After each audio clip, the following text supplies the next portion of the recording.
Uchi Mata or dirty Uchi Mata attack to the front headlock snap down. I just love it. I love the concept of getting on someone's head and just dragging them out the ground. It's simple, it's easy, anybody can do it, and the Uchi Mata is a great way to set that up. So again, overhook or unhook, your choice. And the difference now with our Uchi Mata is my goal is to attack this thigh, not this thigh. So my footwork doesn't have to be so dramatic. I don't have to work so hard to get my hips all the way across, to get my opponent off balance. I can have a small step, boom, I just get a little bump, and that's ultimately what I'm looking for. I'm looking for Cole to go, thunk, shift his weight to that foot, but it's not enough force and not enough leverage to actually get him off his weight.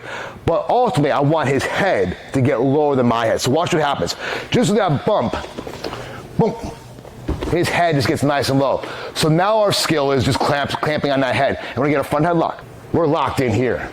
So if I can learn to use a skill, boom, and then use my weighting hand to attack the neck, that's great. We wanna make sure that we are attacking first. We call it chin strap. You think about Cole's chin or jaw, trachea is gonna rest right here. So my hand comes underneath. It's like my thumb straps his chin, and I start cupping in and locking his head down. I do never want to get in a scenario where I reach over Cole's head and then all he does is look up and take my back. Okay, it's one of the common mistakes we see when people try to get a front headlock is that they're reaching for the head. The head should be lower and almost falls into your pocket. So over here, boom, I'm moving around, I hit my Uchi Mata kick, fall in my front headlock, and then I'm spinning. We are monitoring this arm. Whatever front headlock I have, I'm keeping that right leg back. We're monitoring this arm. We're gonna go for a snap down and then to a back take. All right, let's walk through that dirty Uchi Mata, front headlock, snap down, and back take. Again, I'm not gonna go into the big details on a series because I have a few other videos that have the series in it. But let's just look at it from a gross standpoint, overall standpoint. Not gross, you guys are gross. I'm not gross. Yeah, sorry. Is that weird? I am weird. Let's look at it from an overall perspective, not necessarily getting too detailed in the technique. So let's put Chris up because he likes this one a lot. He establishes overhook control. He uses that dirty Uchi Mata kick to get Cole's head low. So what do you mean? So you're off balance and go for a front headlock. Okay. Yeah. So the point of it now, get his head gets lower, snap on the front headlock, and drag him out. Good.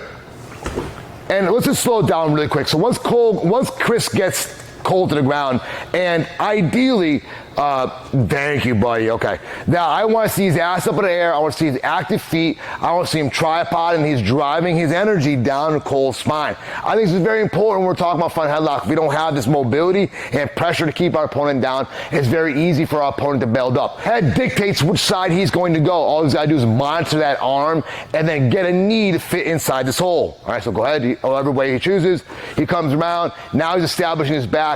Chris, can you pause really quick? Come right there and just before you throw a leg over. Okay, and stay right there. Okay. So Chris could choose to attack a couple different ways for the back take here. He could bring Cole this way by wedging and breaking his posture down, or because Chris is very athletic, he likes to actually use a statement again. If you know the rules, you can break the rules. I don't like throwing this leg over right away because sometimes I'm a little slower, a little heavier, that my opponent feels that and bumps me off. Chris is a big dude. He's also extremely athletic and very tight and very like fits really well in small spaces. So he whips his right leg over, dives his heel in, and uses that momentum to then get Cole to break down onto his hip, and he immediately sets up his body triangle or get his good control and attacking for a few of the major chokes. Right, okay. So again, guys, one thing we work on a lot in our school is getting to the back and finishing from the back. It's universal jiu-jitsu, universal fighting. I don't care how big you are, how small you are. If you get to someone's back, you can kill them, finish them, right? Dave Shanti said a statement, jiu-jitsu simulated murder. I like that, I like to call it violent meditation. I think that's my new phrase, violent meditation. All right, let's go hit it again. Stop core. So he's in that overall control, bumps, front headlock, snaps down right away, boom, and works his head to the back, snakes it in, and nice finish, good job.